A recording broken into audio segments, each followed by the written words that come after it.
The other group moved back in with him, and it's been nothing but hell ever since. Those living in the house on the corner of West 11th Avenue and Juniper Street in Junction City are not the neighbors many people wish for. There were never 4th of July get-togethers, nor were friendly waves exchanged at the mailbox. Instead, there was suspicion of drugs, late-night drive-by shootings, and fights in the streets. It scares my wife. It scares the neighbors. It just frustrates me. But Friday morning, Yu's view from his porch was one worth smiling about. This is a good day. It really is.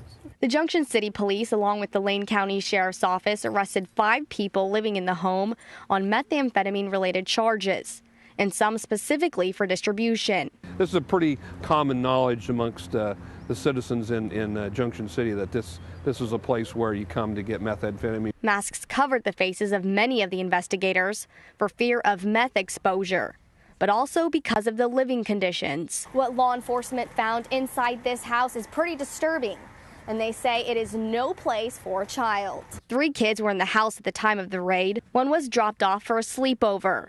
The other 2 lived here, sleeping under empty bottles of alcohol and next to a used condom. All 3 are now in custody of the state. Now, this isn't the first time officers have been to this house. Chief Mark Chase with the Junction City Police says the last time they were here, there was a meth lab inside. So why are the same people back out on the streets?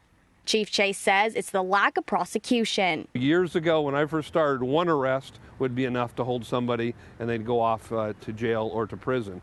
But what we find is that with these evolving drug activities, these evolving drug arrests, is they have to be arrested multiple times before they get prosecuted. According to Chief Chase, substantial amounts of cash were found at the scene along with drug records, transactions, and proof of sales. Now, the ages of the 3 kids in the house were 11 months, 4, and 6. A total of 6 adults were arrested. Among them, 28-year-old Troy James Malpass is held on 4 felony charges, 1 for possession of meth, the other for unlawful delivery of the drug. 22-year-old Brianna Renee Spalding is being charged with a felony for child neglect. Chief Chase believes they have enough solid evidence that prosecutors can keep the suspects behind bars.